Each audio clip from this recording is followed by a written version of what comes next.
أعزائي مشاهدي متابعي برنامج صورة مصرية، ما زلنا مستمرين في التغطية الإعلامية لافتتاح شركة جدة، ومعانا ومعاكم ضيف عزيز جدا الأستاذ إيهاب جابر. أهلا وسهلا بحضرتك يا فندم. حضرتك يا فندم، أهلا بيك. كلمنا بقى عن اللينك اللي انتوا عاملينه مع شركة جدة والديل اللي انتوا عاملينه مع شركة جدة في الأيام اللي جاية دي.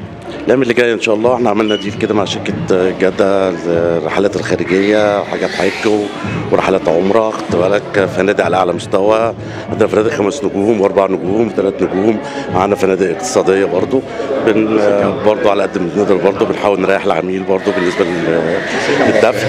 بص الكاميرا بالنسبه للدفع بتاعه، خدت بالك، بنيسر له برضو اموره، وما بنحاولش ان احنا برضو نزود عليه مبالغ كبيره. بنحاول ان احنا نساعده ان هو يقضي المناسك بتاعته بتاعت الحج والعمره. في معانا اشراف ديني كامل في الرحله من بدايتها لنهايتها.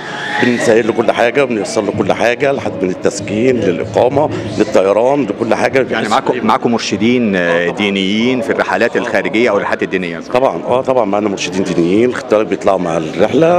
هل معاكم مرشدين داخليين برضو في الرحلات الداخليه او الرحلات السياحيه الداخليه؟ بيبقى معاكم برضو ناس بتعرف، لان الشعب المصري برضو ما يعلمش كتير عن التراث المصري وما يعلمش كتير عن السياحه في مصر برضو. تمام. لا، الرحلات الداخليه ما عندنا برضو اكتر من مكان. عندنا مرسى مطروح، وعندنا الغردقه، وعندنا مرسى علم، وعندنا دهب، وعندنا شرم الشيخ، وعندنا العين السخنه.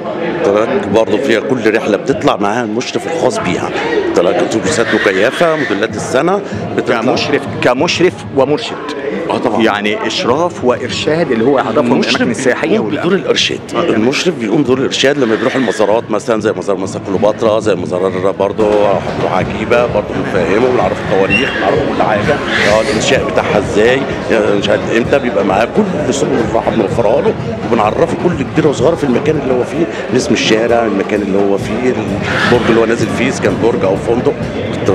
طب حابب تقول ايه بقى لشركه جده في الايام اللي جايه، وحابين تعملوا ايه جديد على ارض الواقع طبعا العجم، لجماهير العجم؟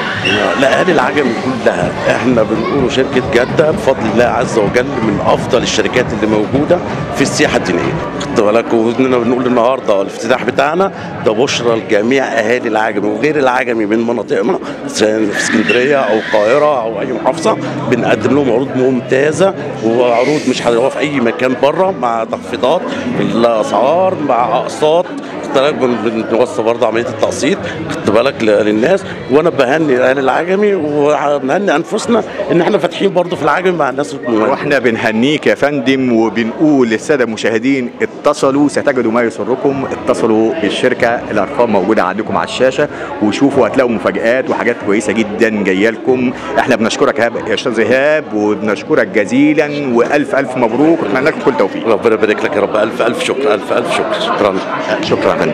أعزائي المشاهدين، ده كان لقائنا مع داخل شركة جدة للسياحة، وانتظرونا لقاءات أخرى وبرنامجكم صورة مصرية.